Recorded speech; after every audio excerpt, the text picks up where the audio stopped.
আমরা সাধারণ ঘরের মানুষরা হলে হয়তো ছেলেটাকে বকাবকি করতাম, হয়তো বাইকের চাবিটা নিয়ে লুকিয়ে রেখে দিতাম। কিন্তু কতদিন? প্রয়োজনে সিপাহীরা জিজ্ঞেস করছে, হ্যাঁ রে তুই এখন কি করিস? বলছে কলেজে পড়ি। বলে তুই নাকি বাইক কিনেছিস? বলছে আজ্ঞে হ্যাঁ। বলে বাইকটা কতক্ষণ চালাস? কিছু বলছে না। বলছে তোর মা বাবা বলছে নাকি বাইকটা খুব জোরে চালাস? নিচু হয়ে আছে। বলছে শোন, যেটুক জোরে চালাতি বাড়িতে গিয়ে তার থেকে আরো জোরে চালাবি। আমরা যারা বন্ধু বান্ধবরা রয়েছি, পাশ আরো লোক মানুষ রয়েছে, একে অপরের মুখে চাওয়াচাওয়ি করছি যে ওই বাড়ির মা বা ছেলেটা সম্পর্কে বললেন যে পূজনীয় সিপাহীদাকে বাইক চালানো বন্ধ করতে, আর পূজনীয় সিপাহীদা বলছেন তুই বাইরে গিয়ে আরো জোরে বাইক চালাবি। তারপরে পূজনীয় সিপাহীদা বলছেন শোন, যখন বাইকটা চালাবি ভাববি তোর ঠাকুর তোর সামনে আছেন, ঠাকুরকে তুই কখনোই অতিক্রম করতে পারবি না, ঠাকুরকে সামনে রাখবি। আর ভাববি বাড়িতে মা আমার জন্য খাবার নিয়ে বসে থাকবে, মাকে মার সামনে গিয়ে খাবারটা খেতে হবে। বাবা কত কষ্ট করে চাকরিতে গেছেন, সে মাস গেলে কতটা কষ্ট করে টাকাটা নিয়ে আসে, আর তার উপার্জিত পয়সা আমার এই বাইকটা কেনা। আমি যদি সঠিকভাবে বাড়ি পৌঁছে গিয়ে আমি বাবার কাজে সাহায্য করতে পারি, তাহলেই কিন্তু আমার এই বাইকটার সার্থকতা লাভ করবে। আর সবসময় ভাববি আমার প্রভু আমার ঠাকুর কিন্তু বাইকের সামনে আছেন, তাকে তুই অমর্যাদা কখনোই করতে পারিস না। একটা মানুষকে খারাপ কথা বলবি না, ভাববি আমার ঠাকুর আছে। একটা গাড়িকে ওভারটেক করতে গেলে ভাববি আমার ঠাকুর দাঁড়িয়ে আছে, আমি সঠিকভাবে এমন ভাবে যাবো যেন আমার ঠাকুর ব্যথা না পায়। কে তুই করতে পারবি তো? ছেলেটা চুপ হয়ে আছে। আমরা যারা ছিলাম তারা আশ্চর্য হয়ে গেলাম, এটা কি ধরনের শাসন! কত মধুর বাক্যে সযত্নে স্নেহ লালন পালনের মধ্য থেকে একটা সুন্দর সন্তানকে সঠিকভাবে শাসন করার পদ্ধতিটা একমাত্র ঠাকুর বাড়িতে গেলেই জানা যায়। এই হচ্ছে প্রিয় পরমের কাছে যাওয়া। তার জায়গায় গেলে আমরা তার যে ঠাকুর পরিবারের মানুষগুলোর কাছ থেকে আমরা সেই দুঃখগুলো কিন্তু পেতে পারি। সেজন্যই তো আমরা ঠাকুর ধরা। সে যে ঠাকুর বসে আছেন পার্লারে, এক দম্পতি তার ছোট্ট ২.৫ বছরের মেয়েকে নিয়ে ঠাকুর বাড়িতে গিয়েছেন। সে যে ঠাকুর বসে আছেন, বাবার কোল থেকে ছোট্ট মেয়েটি মায়ের কোলে আসতে গেছে। ফোন চলে এসছে, চার্জ কমে গেছে ফোনে। তা বাবার কোল থেকে মায়ের কোলের দিকে মেয়েটি আসতে গেছে। তা বাবার কোল থেকে মায়ের কোলে আসবার সময় মাঝখানে যে সিমেন্টের জায়গাটা আছে, মেয়েটি পড়ে গেছে। আর ভ্যাঁ ভ্যাঁ করে কাঁদতে শুরু করছে। মা এমন কিছু একটা করলো, মেয়েটা কান্না থামিয়ে দিল। শেষে ঠাকুর শুনে দেখে বলছেন, এরে তুই তোর মেয়েকে এমনটা কি করলি যে ও কান্নাটা সম্পূর্ণ থামায় দিল?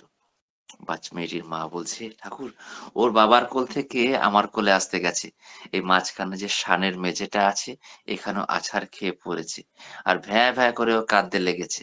আর আমিও ঠাকুর ওই মেঝের মধ্যে কয়েকটা চর কিল চাপড়ায় দিছি, আমার মেয়েটা কান্না থামায় দিছি। ঠাকুর দেখে বলছেন, শুনে বলছেন, বারে বা মা, তুই কি সুন্দর তুক জানিস তো, তুই ওকে এইটুক বয়স থেকে শিখিয়ে দিলি যে প্রবৃত্তিকে সঙ্গে নিয়ে চলতে হয়, ইট মারলে পাটকেলটাও দিতে হয়। আজ তুই ওর কিল চর থাম দিয়ে সানের মেঝের মধ্যে ওর কানাটা থামায় দিলি। ভবিষ্যতে তুই আর তোর বর যদি ওরে শাসন করিস, ও যদি তোগো পিঠে এরকম কিল চর দেয়, তাহলে তোরা ঠিক মতন থাকতে পারবি তো? মাটি চুপ হয়ে গেলেন।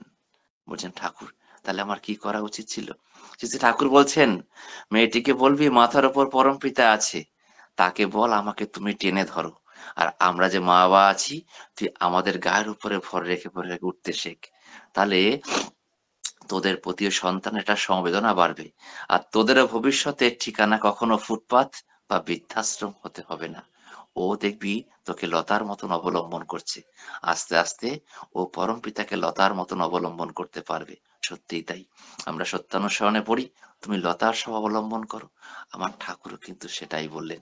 সবকিছুর মধ্যে প্রিয় পরমকে সঙ্গে রেখে চলা। আমি পড়ে গেছি, উঠতে পারছি না, সেটাও কিন্তু ভাবতে হবে ঠাকুর আমাকে তুমি এগিয়ে নিয়ে চলো। অর্থাৎ আমি একা একাই উঠবো, কিন্তু আমার প্রিয় পরমের একটা ব্লেজিং বা আশীর্বাদ কিন্তু আমাদের সঙ্গে থাকবে। হয়তো তার প্রতি আমার এই টান, একাগ্র টান, একটা তার প্রতি অকাঠ্য প্রেম, অকাঠ্য টান ভালোবাসাই আমাদের প্রত্যেকটা মানুষকে সুকেন্দ্রিক করে দেয়। আর সুকেন্দ্রিক হলেই আমরা তার প্রতি আরো অনুরক্ত হয়ে তার দেখানো পথে চলতে পারবো। জার্মান সাংবাদিক জেমস মাইকেল দা, তিনি এসছেন সিধাম দেওঘরে। ভাবছেন চারদিকে তো শুনে এসছেন দেওঘরে নাকি এত ভালো ভালো কাজ হয়, মানুষ গেলে আকৃষ্ট হয়ে পরে বাড়ি ফিরে আসতে পারে না। সবাইকে জিজ্ঞেস করছেন, দাদা এই আশ্রমটার প্রধান কাজ কি? কেউ এক কথায় বলতে পারে না। সবাই বলছে আজকে ৩টে পর্যন্তই থাক, আগামীকাল আবার শুনবো। আবার সকালবেলা জিজ্ঞাসা করলে বলে আজকে এ পর্যন্ত থাক, বিকেলে আবার বলবো। জেমস মাইকেলরা দেওঘরে ২ দিন রয়ে গেল। ভাবছে জিজ্ঞাসাই তো করা হচ্ছে, মানুষ তো উত্তর দিতে পারছে না। সরাসরি ঠাকুরের কাছে চলে গেল। ঠাকুরকে গিয়ে সরাসরি জিজ্ঞাসা করলো, Thakurji, tell me 1 or 2 words, what is the main philosophy of satsang? আমাকে একটা কিংবা দুটো শব্দে বলুন, সৎসঙ্গের প্রধান দর্শনটা কি? শ্রী শ্রী ঠাকুর হাসতে হাসতে বলছেন, মনি, বি কনসেন্ট্রিক, সুকেন্দ্রিক হও। জেমস মাইকেল দা আনন্দে আত্মহারা হয়ে গেছেন। বলছেন, ঠাকুর এককে কেন্দ্র করে চললে মানুষের দুঃখ, দুর্দশা, হতাশা, দৈন্য সবকিছু দূর হয়ে যায় ঠাকুর। ঠাকুর বলছেন, হ্যাঁ মনি, ওই মন্দির, মসজিদ, গির্জার চূড়া দেখছো সুচালু হয়ে থাকে। হাজার ঝড়, ঝঞ্ঝা, তুফান, ওই ময়লা, খারাপ জিনিসগুলো পড়লেও তত্তর করে নিচের দিকে নেমে চলে আসে। মাথা উঁচু করে বাঁচতে পারে। তুমিও মনে যদি সুকেন্দ্রিক হতে পারো, তোমার জীবনেও কোনো অভাব থাকবে না। হাজার ময়লাগুলো তোমার জীবন থেকে চলে যাবে। তুমিও মাথা উঁচু করে বাঁচতে পারবে। পরবর্তীকালে সেই জেমস মাইকেলদারও দীক্ষা হয়েছিল দেওঘরে যে আছেন শ্রদ্ধেয় ঋচিনন্দন চক্রবর্তীদা, তার পিতৃদেব অশেষ শ্রদ্ধাভাজন শ্রদ্ধেয় ননীগোপাল চক্রবর্তীদার মাধ্যমে। তা ঠাকুর সবাইকে সুন্দর সুন্দর তুকগুলো দেন। তার তুকগুলো যে তিনি বলে গেছেন আমাদের জন্য। তারা যেভাবে বাঁচতে পারতে পেরেছেন সেই তুকগুলো আমরা শুনে আমরা কিন্তু সেভাবে যদি এগিয়ে চলি, তাহলেই কিন্তু আমাদের ওই সদ্গুরু ধরার সার্থকতা, সদ্দীক্ষা নেওয়ার সার্থকতা। আমার বর্তমান আচার্যদেব সবসময় তাই বলেন। তিনি নতুন কোনো কিছুই জোড়া করেন না, মানে জোড়া লাগান না। যদি ঠাকুর যা বলে গেছেন সেগুলো সুন্দর করে এগিয়ে নিয়ে আমরা কি করে চলতে পারবো, তাই তিনি সর্বক্ষণ চিন্তায় থাকেন। তিনি সবসময় বলেন যে আমার সবাইকে ভালোবাসার মধ্যে আমার প্রিয় পরমকে ভালোবাসাটা সর্বোচ্চ থাকতে হবে। আমার মাকে ভালোবাসবো, স্ত্রীকে ভালোবাসবো, বন্ধু বান্ধবকে ভালোবাসবো, সর্বোচ্চ ভালোবাসাটা আমার প্রিয় পরমকে দিতে হবে। তাই তো তিনি বলেন যে আমার আর আমার ঠাকুরের মাঝখানে যেন মধ্যেখানে কোনো ফাঁক না থাকে, তৃতীয় ব্যক্তি যেন কোনো না আসে। সেই হেম কবির লেখা গান, কেহ নাই কিছু নাই, তুমি আর আমি, তুমি প্রভু আমি দাস, রাধা স্বামী। কেহ নাই কিছু নাই, তুমি আর আমি, তুমি প্রভু আমি দাস, হে রাধা স্বামী। তাহলে আমার ঠাকুর মাঝখানে কেউ থাকবে না। থাকলেই আমার টানটা অন্যের প্রতি চলে যাবে। ঠাকুরের প্রতি আমার টান থাকবে। আর ঠাকুরের প্রতি টান হওয়ার মধ্য থেকেই আমি অন্যকে কি করে ভালোবাসবো, কি করে কাছে টানবো, সেই তুকগুলো আমি আমার প্রিয় পরমের কাছ থেকে পাবো। সে যে ঠাকুর পার্লারে বসে আছেন, তার সামনে বসে আছেন ডক্টর কৃষ্ণপ্রসন্ন ভট্টাচার্যদা, যাকে সৎসঙ্গ জগতে আমরা কেষ্টদা বলে চিনি। তা ঠাকুর কেষ্টদাকে বলছেন, ও কৃষ্ণদা, ওই রামায়ণে ভাইগো মধ্যে আগে পিছিয়ে কে কে যায়? তা কৃষ্ণপ্রসন্ন ভট্টাচার্যদা একটু চিন্তা করে বলছেন, ঠাকুর, ওই বইয়ের ছবিগুলায় দেখছি সর্বাগ্রে শ্রীরামচন্দ্র থাকেন, মধ্যিখানে থাকেন মা সীতা, আর পশ্চাতে অনুজ লক্ষণ। ঠাকুর বলছেন, ও কেষ্টদা, সব জায়গায় কি একই ছবি দেখতে পান? কেষ্টদা বলছেন, না ঠাকুর, ওই শ্রীরামচন্দ্র সর্বাগ্রেই থাকেন, আর মা সীতা কখনো কখনো ডান দিক চলে যায়, কখনো কখনো বাঁ দিক চলে যায়। আর পেছনে অনুজ লক্ষণ তার দাদাকে না দেখতে পেয়ে মা সীতার জন্য বাধাপ্রাপ্ত হওয়ার জন্য একবার ডাইন কাইত হয়, একবার বাম কাইত হয়। ঠাকুর শুনে বলছেন, আমিও তো সেই কথা কই কেষ্টদা, আপনার আর পরম পিতার মাঝখানে ওই মা সীতার মতন যেন কেউ না থাকে। তাহলে কিন্তু আপনারও ডাইন কাইত করতে হবে আর বাম কাইত করতে হবে। কত সুন্দর কথা। যাতে ঠাকুর বলছেন, আমার ঠাকুরের মাঝখানে তৃতীয় কোনো ব্যক্তি নেই, একমাত্র আমি এবং তুমি। আমার যা কিছু সর্বস্ব তোমার, আর তুমি আমাকে তোমার মতন করে তোলো। এরকম যদি আমাদের টানটা থাকে, তাহলে কিন্তু আমরা প্রিয় পরমের দিকে সুন্দর করে চলতে পারবো। শ্রী ঠাকুর কৃষ্ণ প্রসন্ন ভট্টাচার্য জিজ্ঞেস করছেন, ঠাকুর, কৃষ্ণদা, সূর্যটা ডান দিকে উঠলে ছাওয়াটা কোন দিক পড়বে? কেন ঠাকুর, সূর্য ডান দিকে উঠলে ছাওয়া বাঁ দিক পড়বে? ঠাকুর বলছেন, কৃষ্ণদা, সূর্যটা যদি এবার বাঁ দিক চলে আসে? কেন ঠাকুর, সূর্য বাঁ দিক চলে আসলে ছাওয়া তখন ডান দিক পড়বে? ঠাকুর বলছেন, ও কেষ্টদা, সূর্য যদি মাথার ওপর চলে আসে, ছাওয়াটা কি ডান দিক পড়বে না বাঁ দিক পড়বে? কেষ্টদেব চিন্তা করে বলছেন, ঠাকুর, সূর্যটা মাথার উপর উঠলে ছাওয়া তো পড়বেই না, কারণ সূর্যের ছায়াটা আমার শরীরের মধ্যে প্রবেশ করবে। শ্রী ঠাকুর বা কাঁধে ভর দিয়ে শুয়েছিলেন। কেশোদার কথাটা শুনে উঠে বসে নিজের থাইর মধ্যে চড় মেরে বলছেন, হক কথার এক কথা কেষ্টদা, আমিও তো সেই কথাই কই। আপনারাও পরম পিতারে মাথায় নিয়ে চলেন। পরম পিতার আশীর্বাদ আপনাদের শরীরের উপর বর্ষিত হবে। আর আপনার জীবনের কালো ছায়া কোনোদিনও পড়বে না, যা কিনা আপনিও মাড়াইতে পারবেন না, অন্য কোনো মানুষও মাড়াতে পারবে না। কত সুন্দর কথা আমার প্রিয় পরমের। আর আমিও তাই বুঝি যে প্রিয় পরমকে মাথায় নিয়ে চলা মানে আমার কথা বলা, চিন্তা, কাজ, কর্ম, আমার আলসেমি, আমার ঘুম, আমার বাথরুম, আমার বেডরুম, আমার সব জায়গাতে প্রিয় পরম থাকেন। তাকে সর্বাগ্রে চিন্তা করে আমার সবকিছু কাজ করা। আমি খাবো সেটাও যদি আমার প্রিয় পরমকে চিন্তা করে খাই, যে আমার এই খাওয়াটা তুমি প্রসাদ করে দাও, তাহলে আমার প্রসাদ হয়ে যায়। আমি কাজকর্ম করছি, আমি ঠাকুরকে চিন্তা করে করছি, আমার কাজটা ত্বরান্বিত হয়ে গেল। তাই তো আমার বর্তমান আচার্যদেব বলেন যে শ্রী শ্রী ঠাকুর আপনারা এরম ভাববেন, আমার ঠাকুর আমার বেডরুমেও আছেন, আমার বাথরুমেও আছেন, আমার কাজেও আছেন, আমার অকাজেও আছেন, আমার সুকাজেও আছেন, আমার কুকাজেও আছেন, আমার ভালোবাসাতেও আছেন, আমার ঝগড়াতেও আমার ঠাকুর আছেন। অর্থাৎ তিনি বোঝাতে চেয়েছেন সর্বক্ষণ সর্বময় আমরা ঠাকুর কেন্দ্রিক হয়ে থাকি, তার সাথে যাতে একদম বিচ্ছিন্ন না হই। তবু আমরা কর্মব্যস্তময় মানুষ, আমরা কিন্তু বিচ্ছিন্ন হয়ে যাই। আমি এত কথা বলছি, আমারও তাই মনে হয়। মাঝে মাঝে আনন্দের সময় ঠাকুরকে ভুলে যাই, আবার যখন একা থাকি ঠাকুরের গান মনে পড়ে গেল, বাট উৎসবের কথা মনে পড়ে গেল, আবার নাম ধ্যান করতে শুরু করলাম, নাম করতে শুরু করলাম। তবু মনে হয় আপনাদের সান্নিধ্যে এসে অফলাইন অনলাইনের মধ্যে থেকে এত জ্ঞানী গুণী মানুষের সান্নিধ্যে থেকে নিজেকেও কিছুটা রেকটিফাই করার চেষ্টা করতে পারি। তাই তো প্রতি মুহূর্তে ভাবি যে ঠাকুর আমায় তোমার করে নাও। আপনারা হয়তো তাই ভাবেন। ওই প্রিয় পরমকে হৃদয় মন্দিরে প্রতিষ্ঠা করতে পারি আর না পারি, সে মানুষ ঠাকুরের দেখানো পথে চলার আমরা চেষ্টা করি প্রতিনিয়ত। ভুল তো আমাদের আছেই, আর ভুল না থাকলে তো সুন্দর করে বাঁচতেও পারবো না। ছোটবেলায় যখন হাঁটতে শিখেছি, ডান পায়ের জুতো বা পায়ে পরেছি, বা পায়ের জুতো ডান পায়ে পরেছি, হাঁটতে হাঁটতে বারবার করে পড়ে গেছি। আমাদের সন্তানরাও তাই করে। কিন্তু যেদিন থেকে হাঁটতে শিখেছি, হাঁটার আনন্দটা খুঁজে পেয়েছি। দৌড়াতে শিখেছি যখন, বুঝতে পেরেছি দৌড়াতে গেলে সময়টা কত কম লাগে, কত সময় গন্তব্যস্থলটা আমার পৌঁছানো যায়। ঠাকুর ধরাও তাই। ভুল তো আমাদের জীবনে আসবে। তিনি আছেন ভুল শুধরে দেওয়ার জন্য। তাই তো শ্রী শ্রী ঠাকুর বলেন যে ভুল করো, অনুতাপ করো, কিন্তু বারবার অনুতাপ করো না। কারণ আমরা ভুল করলে ঠাকুর কতবার মানবে।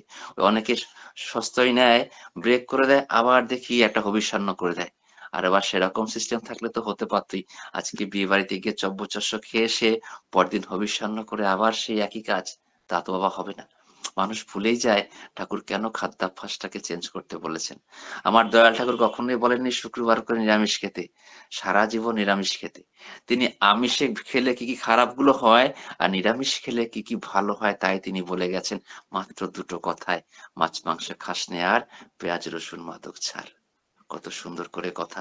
তাহলে আমরা যে জিনিসটা খাবো অথচ প্রিয় পরমকে ভোগ নিবেদন করতে পারবো না, সেই জিনিসটা কেন খেয়ে আমার শরীরটাকে এত খারাপ করার পথে আমরা যাব। ওই পকেটে রেনট্যাক জিনট্যাক জেলুসিল এইসব খাওয়ার চাইতে আমার প্রিয় পরমের সাত্বিক আহারটা খেতে পারলেই তো ভালো।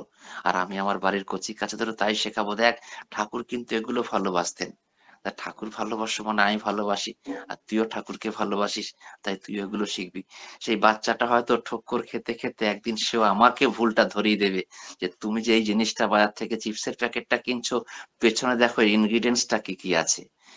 একবার, আজ থেকে প্রায় 10 বছর আগের কথা, আমাদের গড়িয়া মন্দিরে এক দাদা তার ছোট্ট মেয়েটিকে ক্লাস থ্রিতে পরে আমার কাছে রেখে গিয়েছিল, বলছে সুব্রতা তুমি একটু আমার মেয়েটাকে রাখো, আমি এক্ষুনি তোমার বৈদিকে ছেড়ে দিয়ে আসছি।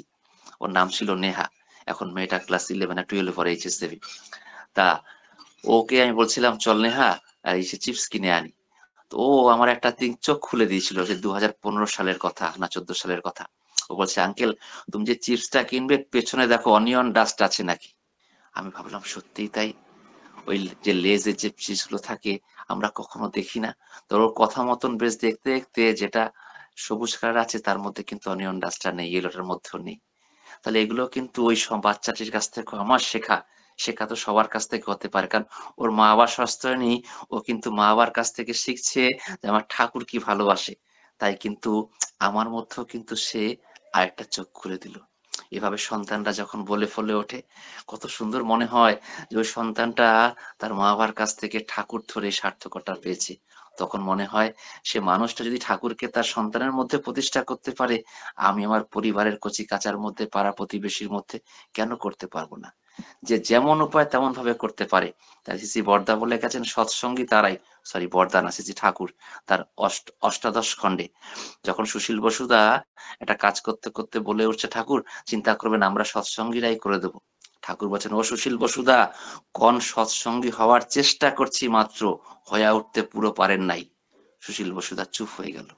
ঠাকুরকে বলছেন, ঠাকুর তাহলে আমরা সৎসঙ্গী কখন পুরো হয়ে উঠতে পারবো? ঠাকুর তার অষ্টাদশ খণ্ডের আলোচনা প্রসঙ্গে বলছেন, সুশীল বসুদা, আমরা প্রত্যেকটা মানুষ তার হয়ে উঠতে চেষ্টা করব তখনই যখনই আমরা তার প্রতি অকাঠ্য টান, যে কোনো কাজে আমরা নির্লিপ্ত থাকব, ইন অ্যানি ফর্ম। ঠাকুর পাশে লিখিয়ে দিয়েছেন, ইন অ্যানি ফর্ম, অর্থাৎ যে যেমন ভাবে পারো। হয়তো আমার ঠাকুরের মন্দিরটা আমি ঝাড় দিচ্ছি, হয়তো আমার বেসিনটা গিয়ে স্কচ ব্রাইট দিয়ে পরিষ্কার করে দিচ্ছি, হয়তো আমার ঠাকুরের বাসনগুলো ওই ভিমবার দিয়ে পরিষ্কার করে দিচ্ছি, সেটাও কিন্তু আমার প্রিয় পরমকে ভালোবেসে হোক, সেটাও কিন্তু তাই হয়।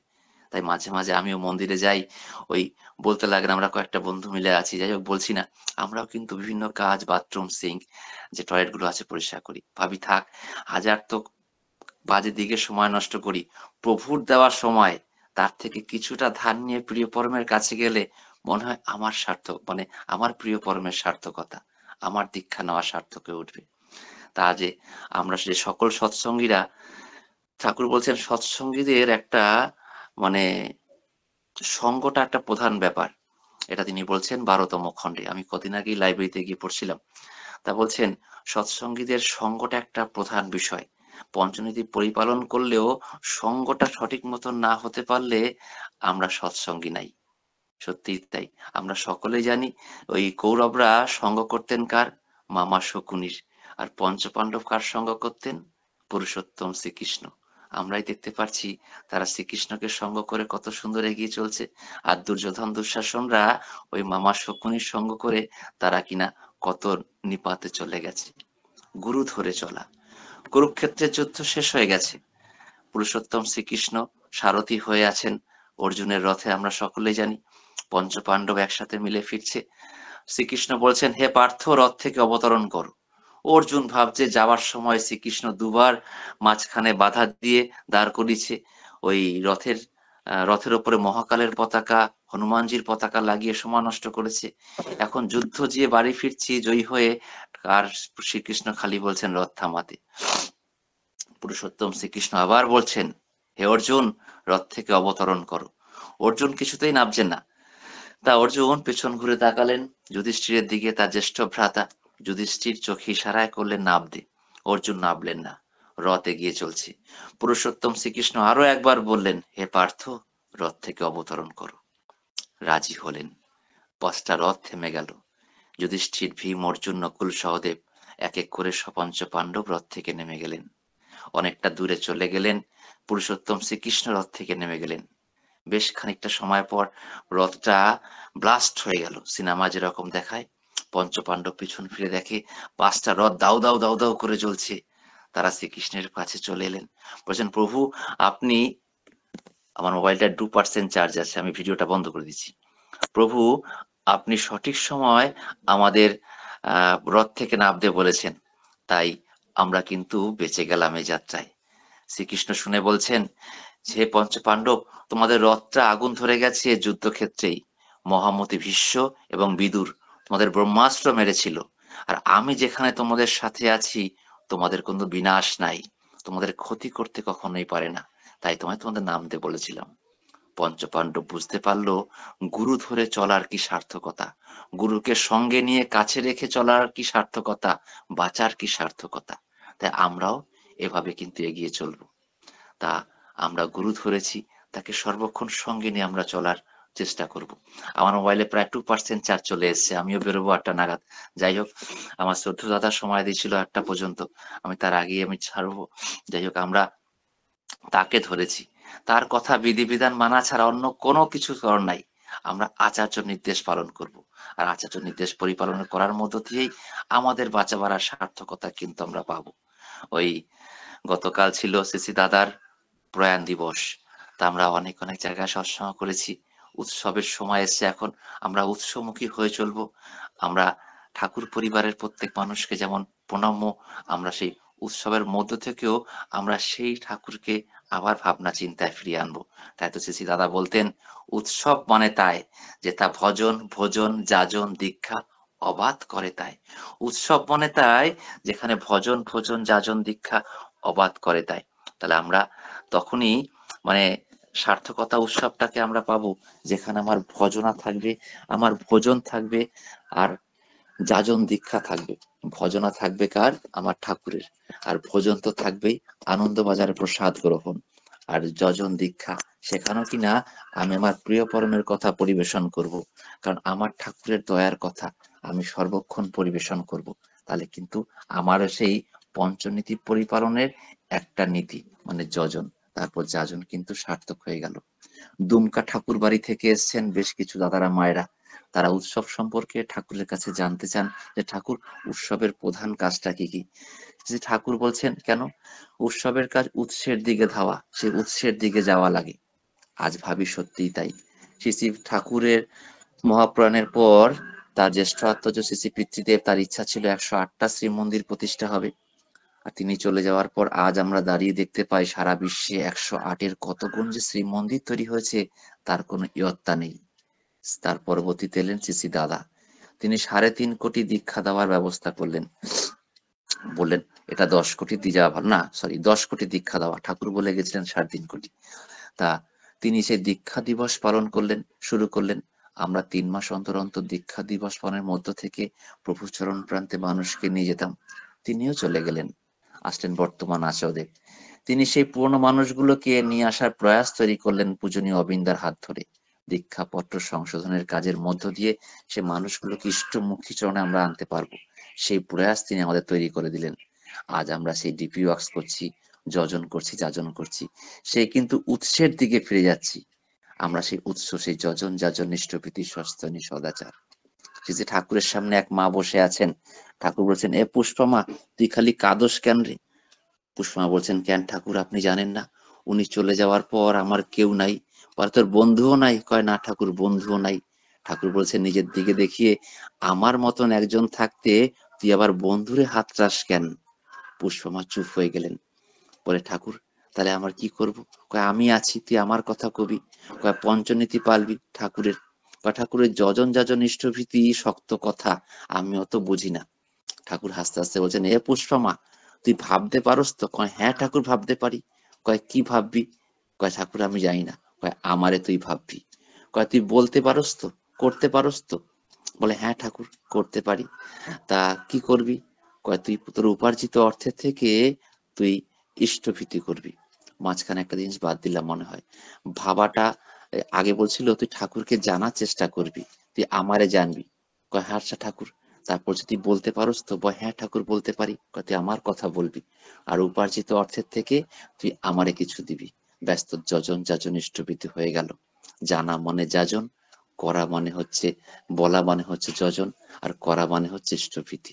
এই 3টা নীতির উপর ভর করে তুই চল, আর আমারে বন্ধু ভেবে তুই আগিয়ে চল। কত সুন্দর কথা তিনি পুষ্পমাকে বললেন। আমরাও তাই, আমরা প্রিয় পরমকে ধরেছি, তিনি আমাদের পিতা, আমাদের বন্ধু বা সবকিছুই। তাকে আমরা মন খুলে সম্পূর্ণ নিজেকে সমর্পণ করতে পারি, তাহলে কিন্তু আমাদের সার্থকতা। তাই আসুন, আমি আপনি সকলে তার হয়ে উঠি। তিনি ছাড়া এ জীবনে দ্বিতীয় আর কোনো কিছু নেই, তাকে বিহীন সবকিছুই শূন্য। ওই সেই একটা গান আছে না, ধরা যেন মনে হয় জনহীন। তা আমরা তার হয়ে উঠবো। ওই সিসি দাদার লেখা গান, কীর্তন, আমি মাভই বলে চলবো এবার তোমার চরণ প্রাণে, মাভই অর্থাৎ নির্ভয়। তাই আমাদের কোনো ভয় নেই, তিনি আছেন, তিনি আমাদের সর্বক্ষণ আছেন। আর তাকে জীবন্ত করে রাখার দায়িত্ব হচ্ছে আমাদের। আমরা যত সুন্দর করে তাকে জীবন্ত করে রাখতে পারবো, যত সুন্দর করে তাকে আমার মধ্যে রাখতে পারবো, তখনই আমার সার্থকতা। তাই আজ আসুন, আমরা সকলে সেই প্রিয় পরমকে আমার হৃদয় মন্দিরে প্রতিষ্ঠা করে আমরা তার হয়ে উঠি। সময় প্রায় দোরগোড়ায়, যাই হোক। আর যারা আহ্বানে আসা আমার মহেন্দ্রদা, তাকে আমি জয়গুরু জানাই। এখানে এত সুন্দর জ্ঞানী গুণী মানুষরা আছেন, আমার প্রিয়জন মানুষরা আছেন, আমার শ্রদ্ধা ভাজনরা আছেন, তাদের ইষ্টচ্ছল জীবন প্রার্থনা করি। সবাই খুব ভালো থাকবেন। আমরা প্রিয় পরমকে নিয়ে সুখে থাকবো, আনন্দে থাকবো, তাকে হৃদয় মন্দিরে প্রতিষ্ঠা করব। একটা সময় হয়তো আমি আপনারা সকলে চলে যাব। সারা বিশ্বে একটাই ধ্বনিতে ধ্বনিত হবে, বন্দে পুরুষোত্তমম, বন্দে পুরুষোত্তমম, বন্দে পুরুষোত্তমম। সবার ইষ্টচ্ছল জীবন প্রার্থনা করি। সবাই খুব ভালো থাকবেন। জয় গুরু। বন্দে পুরুষোত্তমম।